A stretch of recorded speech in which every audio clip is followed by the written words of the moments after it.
आज व्यू 360 में। जंग हुई तो नतीजा ईरान का खात्मा होगा, अमेरिकी सदर डोनाल्ड ट्रंप का ट्विटर पर पैगाम।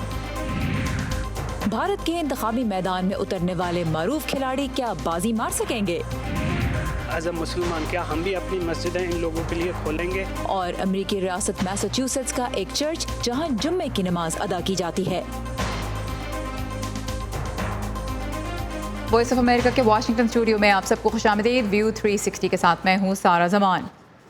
अमेरिकी सदर डोनाल्ड ट्रंप ने खबरदार किया है कि अगर ईरान लड़ना चाहता है तो ये उसका खात्मा साबित होगा। ट्विटर पर अपने इस पैगाम में सदर ट्रंप ने मजीद कहा कि अमेरिका को दोबारा कभी धमकी ना देना। अब कुछ रोज़ पहले तक तो सदर ट्रंप इस उम्मीद का इजहार कर रहे थे कि ईरान के साथ जंग नहीं होगी। इस नए और सख्त पैगाम की वजह क्या है, इसकी तफसीलात जानने के लिए हम चलेंगे साकिब उल इस्लाम की जानिब। साकिब, हम जानते हैं कि खत्ते के हालात में बहुत तनाव है और इस वक्त इस खदशे का इजहार कई हलकों की जानिब से हो रहा है कि छोटी सी गलती भी किसी बड़ी लड़ाई का सबब बन सकती है। तो सदर ट्रंप ने ट्विटर पर जो ताज़ा तरीन पैगाम दिया है, इसकी वजह क्या है, इसकी थोड़ी बैकग्राउंड बताइए। सारा बज़ाहिर ये जो ट्वीट है सदर ट्रंप की धमकी आमेज़ ये रद्दमल है उस हमले का जो गुज़श्ता रोज़ बगदाद के ग्रीन जोन में हुआ, जहाँ पर अमरीकी सफारतखाना कायम है। और उस सफारतखाने से पहले ही गैर मुतल्लिका जो अफराद हैं, जो गैर ज़रूरी अमला है, उसको वापस बुला लिया गया था। सिक्योरिटी हाई अलर्ट थी और अमरीका ने इस हमले को नहायत संजीदगी से लिया है। वज़ारत ख़ारजा ने कहा है कि अमरीका किसी भी हमले का भरपूर जवाब देगा। और ये धमकियों का जो सिलसिला है, ये अब जो हमले हुए हैं, ये तमाम जो सिलसिला है, ये अमरीका और ईरान की कशीदगी उस वक्त शुरू हुई जब ईरान पर अमरीका ने दोबारा से पाबंदियाँ आयद की हैं। और यही सवाल अब पूरी दुनिया और ख़ासतौर पर वाशिंगटन में पूछा जा रहा है कि अमरीका ईरान के इस मसले से कैसे निपटेगा। अमरीकी अवामी नुमाइंदे जो हैं, कानून साज हैं, वो ये सवाल अमरीकी हुकूमत से पूछ रहे हैं, अमरीकी अहदेदारों से पूछ रहे हैं। तो देखते हैं इस रिपोर्ट में कि अमरीकी अहदेदार आखिर क्या चाहते हैं कि वो अमरीका जो है वो लाहे अमल, अमरीकी हुकूमत जो है वो कानून साजों को बताए और अवाम को बताए। इस रिपोर्ट में देखते हैं।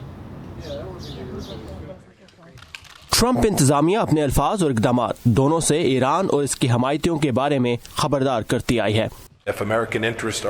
अगर अमरीकी मफादात पर हमला हुआ तो हम मुनासिब जवाब जरूर देंगे।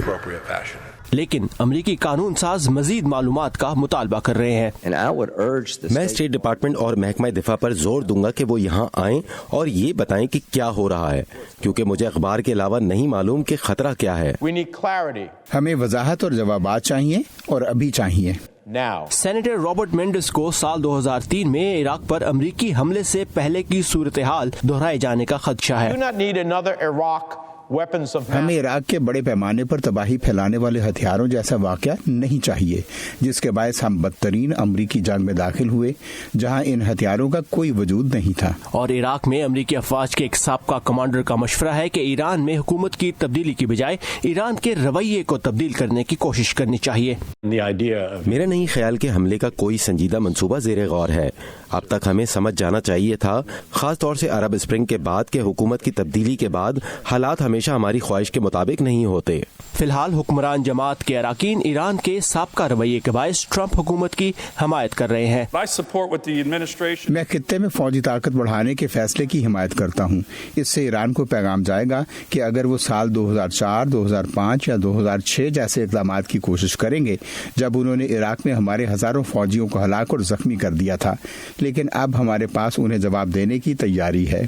अलबत्ता कई डेमोक्रेट्स को तहफ़्फ़ुज़ात हैं। मैं ये जानना चाहता हूँ कि ईरान के खिलाफ दबाव की कोशिशों का मकसद क्या है। हम में से ज्यादातर ये महसूस करते हैं कि ये नताइज का सोचे बगैर बेढंगा तरीका है। अरकान कांग्रेस की तरफ से इन्हीं खदशात के बायस अहम सियासी रहनुमाओं को क्लासिफाइड ब्रीफिंग्स दी गई हैं, जबकि अगले चंद रोज के दौरान बाकी अवामी नुमाइंदों को ब्रीफिंग्स देने की तैयारियां की जा रही हैं। और वाशिंगटन के साथ साथ सऊदी अरब भी इस खित्ते की कशीदा सूरत हाल से परेशान है। और यही वजह है कि सऊदी अरब के बादशाह सलमान बिन अब्दुल अजीज़ ने 30 मई को अरब ममालिक का इजलास तलब किया है मक्का में। और साकिब उल इस्लाम हमारे साथ थे, अपडेट्स दे रहे थे हमें बहुत अहम वाक़यात की। बहुत शुक्रिया साकिब। Thank you. दुनिया को दरपेश ख़तरात की बात करें तो दहशतगर्द तंजीम दाइश एक मुस्तकिल ख़तरा बन चुकी है। अगरचे इसकी नाम नहाद खिलाफत शाम और इराक़ से ख़त्म हो चुकी है, लेकिन हाल ही में तंजीम ने पहले भारत के ज़ेर इंतज़ाम कश्मीर में हिंद सूबे और फिर पाकिस्तान में भी अपना सूबा बनाने का दावा किया है। दाइश के ऐलान करदा पाकिस्तान सूबे के दोनों डिस्ट्रिक्ट अफगानिस्तान और ईरान की सरहदों से मुतसिल बलूचिस्तान के इलाके में है, जहाँ पहले ही कई बलोच अलहदगी पसंद अस्करी ग्रुप और फ़िरका वाराना तंजीमें सरगर्म है। अगरचे हाल ही में कोयटा समेत बलूचिस्तान के कुछ हिस्सों में कत्ल व गारत की जिम्मेदारी दाइश ने कबूल की है, پاکستان کا موقف یہی رہا ہے کہ اس کی سرزمین پر داعش کا کوئی منظم وجود نہیں ہے۔ اب پاکستان میں داعش سے خطرہ کتنا حقیقی ہے اور اس سے کیسا نمٹا جائے، اسی بارے میں ہم بات کریں گے اسلام آباد میں قائم تحقیقی ادارے Pakistan institute for peace studies کے ڈائریکٹر عامر رانا سے۔ Amir Rana, welcome to view 360۔ سب سے پہلے تو یہ بتائیے کہ داعش کا یہ جو دعویٰ ہے صوبہ بنانے کا، اس کو کتنی سنجیدگی سے لینا چاہیے گیون دا فیکٹ کہ یہ تنظیم ماضی میں بھی خوف پھیلانے کے لیے اس طرح کے دعوے کرتی رہی ہے جن سے لوگ میں بیسیکلی ڈر پیدا ہو؟ دیکھیے، ابھی جب سے عراق اور سیریا سے ان کا خاتمہ ہوا ہے، ابھی یہ پوری کی پوری جو تحریک جو ہے وہ ایک آرگنائزیشن کی صورت میں جا رہی ہے۔ پہلے بھی یہ اس کا کوئی نیوکلس نہیں تھا اس پوری تحریک کا، اور ابھی لگتا ہے یہ کہ جہاں پہ ان کو کوئی ان کے ہمدرد یا ایسے گروپ مل جائیں جو ان کے ساتھ ایفیلیٹ کر سکیں، وہاں پہ اپنے وہ نیٹ ورک بنانے کی کوشش کر رہے ہیں۔ اس سے پہلے کی صورتحال جب خراسان چیپٹر تھا، وہ اس کی نوعیت بالکل مختلف تھی۔ یہ بالکل وہی اسٹریٹجی ہے جو ایک دور کے اندر القاعدہ نے اختیار کی تھی۔ اب یہ کتنی کامیاب ہوتی ہے کتنی نہیں، وہ ابھی آنے والا وقت بتائے گا، لیکن پاکستان میں بہرحال ایسے چھوٹے چھوٹے گروہ موجود ہیں، خواہ وہ فرقہ وارانہ ہو یا دیگر عسکری گروہ، جو ابھی تک وہ محسوس کرتے ہیں، کشش محسوس کرتے ہیں داعش جیسی تنظیموں کے اندر۔ اب وہ مل کے کتنا بڑا خطرہ بن سکتے ہیں یہ بھی دیکھنا باقی ہے۔ اب یہ دیکھیے کہ 2014 میں حکومت بلوچستان نے وفاق کو ایک خفیہ رپورٹ بھیجی تھی جس میں یہ بتایا گیا تھا کہ بڑے پیمانے پہ پاکستان میں داعش کے لیے بھرتیاں کی جا رہی ہیں۔ اس وقت حکومت کے یہ دعوے کہ داعش کا کوئی منظم وجود نہیں ہے پاکستان میں، یہ کتنا معنی رکھتا ہے اب اگر سچویشن ہم دیکھیں پچھلے 3 سالوں میں جس طرح ڈیولپ ہوئی ہے؟ جی دیکھیے، داعش پاکستان میں موجود ہے۔ جب پاکستان کے سرکاری اہلکار کہتے ہیں کہ نہیں موجود، تو ان کا مطلب ہوتا ہے کہ وہ شاید کوئی اس طریقے سے القاعدہ کی طرز کے کوئی عرب جنگجو یا فورن جنگجو پاکستان میں داعش کے نہیں ہیں۔ یہ وہی لوگ ہیں جو کبھی مختلف تنظیموں کے نام پہ کام کرتے تھے۔ اور لیکن یہ تفریق کتنا معنی رکھتی ہے، مطلب اسٹریٹجی کے حوالے سے یا پبلک اور آفیشیل رسپانس کے حوالے سے یہ کیا اہمیت رکھتا ہے، یہ فرق واضح کرنا؟ بہت زیادہ جی بہت معنی رکھتا ہے، کیونکہ وہ ان کے ایک تو پورے نظریات کی دوبارہ سے تطہیر ہوتی ہے، اس کے اندر ایکسٹینشن آتی ہے، اس کے ساتھ ساتھ ان کو آپریشنز کے اندر ہم نے دیکھا ہے کہ جب نئی ایفیلیشن آتی ہے تو اس کے اندر ان کو کچھ ورائٹی ان کے اندر آتی ہے اور نئے ٹارگٹ ٹیکٹکس جو ہے اڈاپٹ کرتی ہیں۔ وہ انفلوئنسز کئی طریقے کے آتے ہیں، تو اس کانٹیکسٹ کے اندر کوئی تھریٹ ہے اور اس کو میرا نہیں خیال کہ رول آؤٹ کیا جا سکتا ہے کسی بھی طریقے سے پاکستان میں۔ اچھا، آخری سوال لیکن اہم سوال ہے لوگوں کے لیے، دہشت گرد انتخاب پسندی کے خاتمے کے لیے اس وقت جو پاکستان میں کوششیں کی جا رہی ہیں، اب جس طرح آپ نے کہا کہ داعش مختلف جو گروہ ہیں پاکستان میں وہ داعش کے ساتھ ایک افیلیشن محسوس کرتے ہیں، تو اس وقت جو کوششیں کی جا رہی ہیں انتخاب پسندی کے خلاف، کیا وہ کافی رہیں گی داعش کے خاتمے کے لیے بھی، یا داعش کو پاکستان میں قدم نہ جمانے کی اجازت دینے کے لیے، یا پھر اس حوالے سے کوئی مخصوص نئی حکمت عملی اپنانی ہوگی؟ دیکھیے، کوئی ایسی کوئی حکمت عملی نہیں ہے کہ جو مخصوص طور کے اوپر داعش کو پاکستان میں ٹارگٹ کرے۔ ایک ہولسٹک اپروچ ہے جس میں تمام گروہ ہیں، ٹی ٹی پی سے لے کے احرار، اور انہی کو فوکس کیا جا رہا ہے۔ اس کے اندر داعش بھی ایک خطرے کے طور پہ لیا جاتا ہے۔ اب اس کو کوئی علیحدہ سے ایک الگ سے خطرے کے طور پہ لیا جائے، وہ شاید پاکستان کے اداروں کے لیے ممکن نہیں ہے، کیونکہ یہ کوئی ایسا ایکسکلوسیو کوئی بہت بڑا تھریٹ نہیں ہے کہ تمام گروہوں کو وہ ان کے اوپر فارغ کر کے اور خود سامنے آ جائے۔ تو یہ اس کا ایک پس منظر ہے کہ تھریٹ ہے، لیکن یہ اتنا بڑا تھریٹ نہیں ہے کہ کوئی ٹیریٹری دوبارہ سے اپنے قبضے میں لے لیں جیسے تحریک طالبان پاکستان نے کیا۔ آلرائٹ، بہت امپورٹنٹ پوائنٹس عامر رانا نے ریز کیے۔ تھینک یو عامر رانا صاحب، Pakistan institute of peace studies کے ڈائریکٹر ہمارے ساتھ تھے، بہت شکریہ۔ واشنگٹن میں کئی امریکی عہدیدار اور تجزیہ کار بھی اسی تشویش کا اظہار کر رہے ہیں کہ داعش سے تعلق رکھنے والے عسکریت پسند جو شام اور عراق سے افغانستان منتقل ہو رہے ہیں، خطے کی سیکیورٹی کے لیے ایک بڑا خطرہ بھی بن سکتے ہیں۔ اس کی تفصیلات آج لے کے آئے ہیں ندیم یعقوب اپنی اس رپورٹ میں۔ حال ہی میں دولت اسلامیہ کے رہنما ابو بکر البغدادی کی ویڈیو سامنے آنے کے چند روز بعد ہی امریکہ کے ایک اعلیٰ عہدیدار نے متنبع کیا کہ افغانستان میں داعش سے وابستہ عسکریت پسند امریکی سلامتی کے لیے خطرہ ہیں۔ امریکی اور یورپی حکام کا کہنا ہے کہ شام اور عراق سے داعش کی پسپائی کے بعد اس انتہا پسند گروہ کے بہت سے جنگجو افغانستان پہنچ رہے ہیں۔ یہ واقعتاً بڑا خطرہ ہے جس میں اضافہ ہو رہا ہے۔ میں حال ہی میں افغانستان میں تھا تو وہاں پر امریکی حکام سے بات چیت کے دوران مجھے معلوم ہوا کہ انہیں نہ صرف طالبان کی پیش قدمی پر گہری تشویش ہے، بلکہ افغانستان میں داعش سے وابستہ تنظیموں کی جارحانہ کارروائیاں بھی انہیں پریشان کر رہی ہیں۔ वाशिंगटन में तजियाकार समझते हैं कि दाइश का खतरा न सिर्फ अमेरिका को है बल्कि इस ग्रोह की वजह से पाकिस्तान और अफगानिस्तान की मुश्किलात में भी इजाफा हो सकता है, जहां जहादी तंजीमें और अस्करियत पसंद ग्रोह कई अशरों से मुतहर्रिक हैं। दौलत इस्लामिया में बहुत से गैर मुल्की अस्करियत पसंद भी शामिल हैं जो अपने नजरियात से बहुत मुखलिस और तरबियत याफ्ता हैं।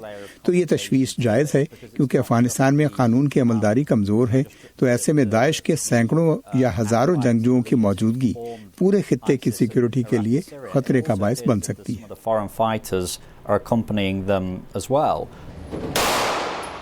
ताहम अमेरिका के अंदर जब सिक्योरिटी खतरात की बात की जाती है तो हालिया चंद बरसों में अमेरिका में ज़्यादातर पुरतशद्दुद वाक़यात सफ़ेद फार्म इंतहा पसंदों की जानिब से हुए हैं। इस्लामी इंतहा पसंद नज़रियात से मुतासिर अफराद की जानिब से बड़े हमले सन 2015 में रियासत कैलिफोर्निया में और फिर सन 2016 में रियासत फ्लोरिडा में किए गए थे। जब हम अमेरिका में इंतहा पसंदी की बात करते हैं तो हमें दाएं बाजू से ताल्लुक़ रखने वाले सफ़ेद फार्म इंतहा पसंदों से सबसे ज़्यादा ख़तरा है, लेकिन जब हम इस्लामी इंतहा पसंदों की बात करते हैं तो उनकी जानिब से कुछ बरसों में यहाँ कोई बड़ा हमला नहीं हुआ, क्योंकि हमारे कानून पर अमल दरामद करवाने वाले इदारे उनकी सख्त निगरानी कर रहे हैं, लेकिन हमें उनसे गफलत नहीं बरतनी चाहिए।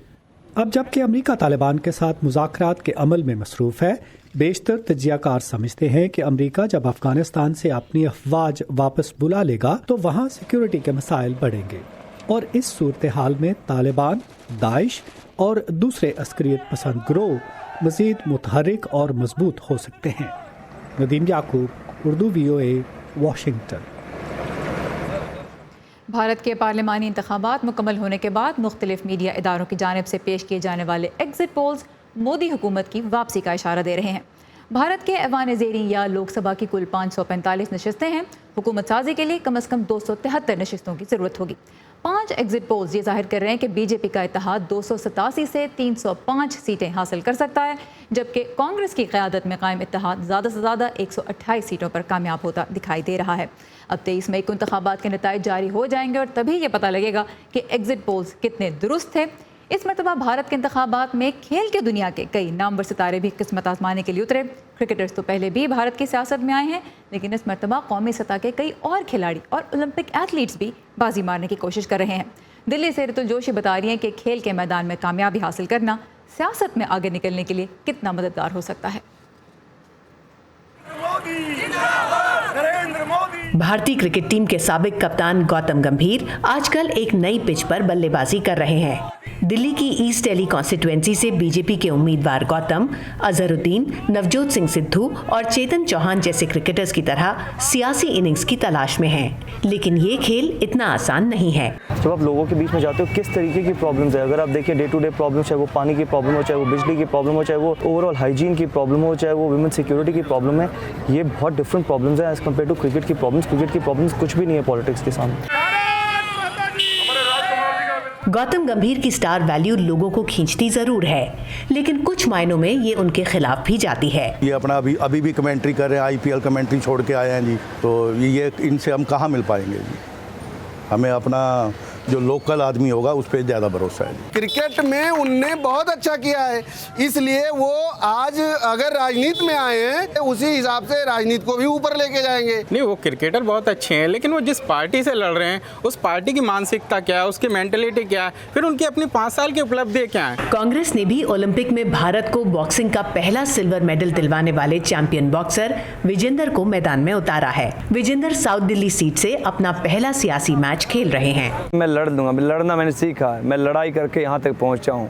मैं गांव से निकला था तो कहाँ पहुँचा हूँ, सिर्फ मेहनत की है। I only believe in hard work. 2008 में विजेंदर मेडल जीत के आया तो पूरा देश उनको बहुत प्यार करता है और उसका बहुत फ़ायदा मिलेगा। अभी उनका स्टारडम है तो थोड़ा खास करके यूथ में थोड़ा क्रेज़ रहता है, बट कोई अगर आप ये कहें कि बहुत ज़्यादा फ़र्क होगा, बहुत ज़्यादा फ़र्क नहीं होता है। जब जो खेल मकबूलियत के अर्श पर रहा, उससे जुड़े खिलाड़ी सियासी मैदान का रुख करते ही रहे। पहले हॉकी के खिलाड़ी, फिर क्रिकेटर्स और अब दूसरे एथलीट्स। इन चैंपियंस की शोहरत सियासी जमातों को मुफ्त पब्लिसिटी दिलाती है और इन खिलाड़ियों को एक नए खेल का मैदान। मशहूर खिलाड़ियों को आसानी से टिकट मिल भी जाएं, लेकिन खेल की शोहरत हर बार सियासी कामयाबी में तब्दील नहीं होती। क्रिकेटर अजहरुद्दीन को इस बार उनकी पार्टी कांग्रेस ने टिकट दिया ही नहीं, लेकिन डिस्कस थ्रोअर कृष्णा पूनिया को एक अहम सीट पर खड़ा किया है। देश में पदक जीता, आप सबका मान बढ़ाया। कॉमनवेल्थ गेम्स में भारत को डिस्कस थ्रो में पहला गोल्ड मेडल दिलवाने वाली कृष्णा पूनिया का मुकाबला राजस्थान में स्टार शूटर और ओलंपिक के सिल्वर मेडलिस्ट बीजेपी के राज्यवर्धन राठौड़ से है। राज्यवर्धन 2014 में अपना पहला इंतखाब जीतकर वजीर भी बने थे। मुझे लगता है कि आज भारत की राजनीति को भी ऐसा ही व्यक्ति चाहिए जिसे राजनीति नहीं आती हो लेकिन देश को मजबूत करना जरूर आता हो। खेल के मैदान में मकबूलियत चाहे सियासत में उतरने के लिए मददगार हो, लेकिन मैदान में देर तक वही टिका रहता है जो कारकर्दगी दिखाता है। Ritul Joshi, voice of America, Delhi.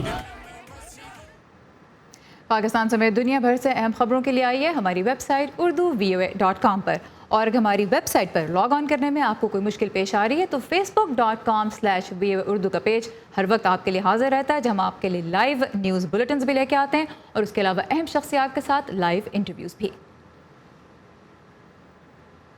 ये तो सभी मानते हैं कि अगर मिलजुल कर रहना है तो एक दूसरे को बर्दाश्त करना होगा। नुखबत मलिक आज हमें ले जा रही है अमेरिका के तारीखी शहर बॉस्टन, जहाँ एक चर्च ने मुसलमानों को सिर्फ बर्दाश्त नहीं बल्कि कबूल किया है और अपने दरवाजे उनके लिए खोल दिए हैं। बॉस्टन शहर के मरकज़ी इलाके या डाउनटाउन में कायम ये cathedral church of saint Paul है, जो अमेरिका की तारीखी चर्चेस में से एक है। लेकिन यहाँ के रहने वालों के मुताबिक इसकी ख़ास बात इसकी तारीख नहीं है, बल्कि वो रिश्ता है जो पिछले 20 साल से इस चर्च ने यहाँ की मुस्लिम कम्युनिटी से कायम कर रखा है। इस वक्त यहाँ नमाज जुमा की अदायगी की तैयारी हो रही है। इस तारीखी चर्च में जुमे की नमाज का ये सिलसिला 20 साल पहले उस वक्त शुरू हुआ था जब एक मकामी यूनिवर्सिटी में मुस्लिम कम्युनिटी के लिए बनाई गई नमाज अदा करने की जगह कम पड़ गई थी। हमें जुमे की नमाज के लिए जगह की तलाश थी और हफ्ते में एक बार 2 घंटे के लिए भी कोई जगह नहीं मिल पाई। सो मैंने चर्च से रब्ता किया और उन्होंने हमें कबूल किया और हमने चर्च के तहखाने में नमाज अदा करना शुरू की। फिर चर्च ने कहा कि आप भी उसी खुदा की इबादत करते हैं, इसलिए उन्होंने चर्च का ये मरकजी फ्लोर हमारे लिए तब्दील किया। So they fix up the second floor. 1819 में कायम होने वाले इस कदीम चर्च के मरकजी हॉल में आम गिरजाघरों की तरह बेंचेस नज़र नहीं आते, जहां बैठकर रिवायती अंदाज में मसीही अफराद इबादत करते हों। ये मुस्लिम कम्युनिटी की इबादत के लिए मौजूद जगह नहीं थी, इसलिए हॉल में रोशनदान और खिड़कियां बनाई गई और लोगों को आपस में मिलने और इबादत करने में आसानी होती है। कालीन और लकड़ी के बेंचेस निकाल दिए गए, जिससे अब यहाँ आवाज़ बेहतर तौर पर गूंजती है। 6 साल पहले चर्च ने इन तब्दीलियों पर लाखों डॉलर्स खर्च किए, जिसके बाद अब इस इमारत के अंदर नमाजियों के लिए वुज़ू की जगह मौजूद है। मरकजी हॉल में मसीही आर्जी कुर्सियों पर बैठकर इबादत करते हैं और मुसलमानों के लिए हर जुमे के रोज़ हॉल खाली कर दिया जाता है। हमेशा अपने से यही क्वेश्चन किया है कि क्या हम एज अ मुसलमान, क्या हम भी अपनी मस्जिदें इन लोगों के लिए खोलेंगे? चर्च की तरफ से हुस्न सलूक और मजहबी रवादारी के रवैये के जवाब में यहाँ नमाज अदा करने वाले मुसलमान मिलकर हर साल सैकड़ों बेघर अमरीकियों को इस चर्च में मुफ्त खाना फराहम करते हैं। और इसके अलावा भी हम यहाँ कई बैन मजहबी तकारीब मुनक्किद करते हैं जहाँ मुख्तलिफ नज़रियात पर बात की जा सके। गुज़श्ता 2 दहाइयों से इस कदीम तारीखी चर्च और मकामी मुसलमानों का ये बैनुल मजहबी ताउन बॉस्टन का दिल कहे जाने वाले इस इलाके के सकाफती मंजरनामे को नई शक्ल दे रहा है। Nukhbat Malik, voice of America, Boston, Massachusetts. Pakistan में तो माह रमज़ान के दौरान बहुत से रेस्टोरेंट्स रात देर गए तक खुले रहते हैं, लेकिन अमेरिका में ऐसे नहीं होता। इसी को बदलने की कोशिश कर रही हैं वाशिंगटन डीसी की एक खातून। उनकी कहानी हम आपके लिए लेके आएंगे कल शाम व्यू 360 में। फिलहाल उसकी एक झलक देखते हैं। अमेरिका में आमतौर पर लोग रात का खाना 6 बजे से 7 बजे के दरमियान खा लेते हैं। हम रेस्टोरेंट से दरख्वास्त कर रहे हैं कि वो रमज़ान में अपने औकात में तब्दीली करें ताकि मुसलमान भी इससे फ़ायदा उठा सकें। कैथरीन की कोशिश है कि वो अपने प्रोजेक्ट के इस पहले साल में 75 रेस्टोरेंट्स को अपने पैनल पर लाएं। कोई भी रेस्टोरेंट जिसमें थोड़ी सी भी समझ हो इसका हिस्सा ज़रूर बनेगा। डाइन आफ्टर डार्क कहलाने वाले इस प्रोग्राम के बारे में नुखबत मलिक की रिपोर्ट आप देख सकेंगे कल शाम व्यू 360 में।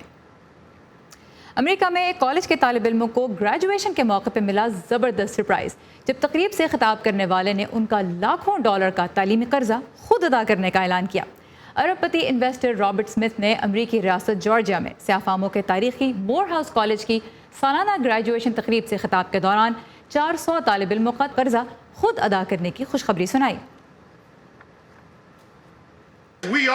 اپنی کمیونٹی کا خیال رکھنے کے لیے ہم کافی ہیں، اور یہ یقینی بنانے کے لیے بھی کہ ہم خود کافی ہیں کہ ہمیں بھی امریکہ میں ترقی کے تمام مواقع ملے۔ امریکہ میں طالب علموں کی اکثریت 4 سال کی بیچلرز ڈگری حاصل کرنے کے لیے ہزاروں لاکھوں ڈالر کا قرض لیتی ہے۔ مور ہاؤس کالج کے طالب علم اس تحفے پہ حیران بھی ہیں اور بہت خوش بھی۔ مجھے یقین نہیں آ رہا، جب انہوں نے اپنی تقریر میں یہ اعلان کیا تو میں نے اپنے ساتھ کھڑے لڑکے سے پوچھا کہ کیا انہوں نے واقعی وہی کہا ہے جو مجھے لگتا ہے کہ انہوں نے کہا ہے۔ میں حیران ہوں، میری زندگی کا یہ بہترین تحفہ ہے۔ امریکہ میں تعلیمی قرضہ اس وقت ریکارڈ $1.5 ٹریلین تک پہنچ چکا ہے اور صدارتی انتخابات میں بھی ایک اہم ایشو ہے۔ آج کے میرے پاکستان سیگمنٹ میں چلتے ہیں وادی سوات، جو اپنے حسین قدرتی مناظر کے لیے جانی جاتی ہے۔ یہ وادی مختلف تہذیبوں کا گہوارہ بھی رہی ہے، جن کے نقوش آج بھی جہاں ہاتھ سے بنائی جانے والی لکڑی کی اشیاء پہ نظر آتے ہیں۔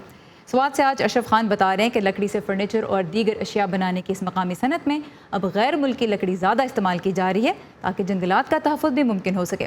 دیکھتے ہیں اس ہفتے کا میڈ ان پاکستان۔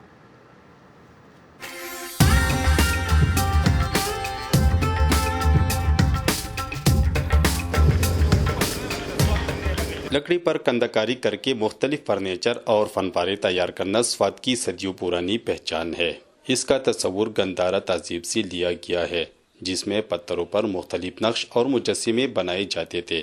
بعد میں کندکاری کا یہ فن لکڑی پر منتقل ہوا اور لوگ گھروں اور مساجد کے دروازوں اور ستونوں پر دلکش پھول بنانے لگے۔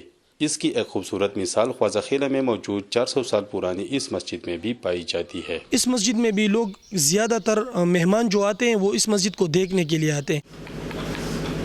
لکڑی پر یہ کندکاری ہاتھ سے کی جاتی ہے۔ اس کے لیے یہ ہنرمند اپنے خیالی تصور سے پہلے لکڑی پر پینسل سے نقش بناتے ہیں، پھر اس کو نہایت مہارت سے کندہ کر کے لکڑی کے ٹکڑوں کو جوڑا جاتا ہے۔ وادی سوات میں اس ہنر سے ہزاروں لوگوں کا روزگار جڑا ہے۔ یہ کام میرے آبا و اجداد کے زمانے سے چل آ رہی ہے، ہماری ثقافت کا حصہ بھی ہے، کیونکہ پوری دنیا میں لوگ بہت پسند کرتے ہیں، اس وجہ سے ہم نے سیکھا ہے۔ یہ فرنیچر پہلے دیار اور اخروٹ کی لکڑی سے تیار کیا جاتا تھا، جو سخت ہوتی ہے، لیکن اب اس میں درآمد شدہ لکڑی بھی استعمال ہو رہی ہے۔ تقریباً 10 سال 12 سال پہلے جو میں نے کام کیا، یہ سوات کا لکڑ استعمال کیا۔ ابھی جو لکڑ جو ہے نا، یہ رشین، کنیڈین اور جرمن والا، کنیڈیا والا، یہ تقریباً 100% لکڑ جو ابھی آئے تھے تو امپورٹڈ لکڑ ہے۔ یہ درآمد شدہ نرم ساخت والی لکڑی سے نہ صرف یہ فرنیچر تیار کرنا آسان ہوا ہے، بلکہ اس سے مقامی جنگلات کی کٹائی میں بھی کمی آئی ہے۔ سوات میں یہاں پہ ہمارے ہاں سینٹرل ڈپو ہے، جس میں جو ہمارے کنفسکیٹڈ ٹمبر ہے مختلف تھانوں میں یا پھر جو ہمارے فارسٹ اسٹاف وہ کر دیتے ہیں۔ فیڈرل گورنمنٹ صوبائی نے کوئی تقریباً 10 سالوں سے اس پہ کام وہ کرتے رہے کہ ہم کس طریقے سے جو امپورٹڈ لکڑ ہے اس کو سبسیڈائز کرا سکیں۔ سوات میں تیار کیا جانے والا یہ روایتی فرنیچر ملکی اور غیر ملکی سیاحوں کی توجہ سال ہر سال سے حاصل کر رہا ہے اور ملکی معیشت کے لیے بھی فائدہ مند ثابت ہو رہا ہے۔ Muhammad Ashraf Khan, voice of America, Swat. HBO کی معروف drama series Game of Thrones کی آخری قسط بھی نشر ہو گئی۔ جنہوں نے ابھی نہیں دیکھی، میں ان کے لیے کچھ سپوائل نہیں کروں گی، لیکن جب آپ دیکھ لیں یا اگر آپ نے دیکھ لی ہے تو پھر آئیے facebook.com/VO Urdu کے پیج پہ اور ہمیں بتائیے کہ آپ کو اینڈنگ سے تسلی ہوئی، آپ خوش ہیں یا لاکھوں فینس کی طرح ناراض ہیں۔ ہمارے فیس بک پیج پر آپ کو اور بھی بہت کچھ دیکھنے کو ملے گا۔ سارا زمان کو اجازت دیجیے، خدا حافظ۔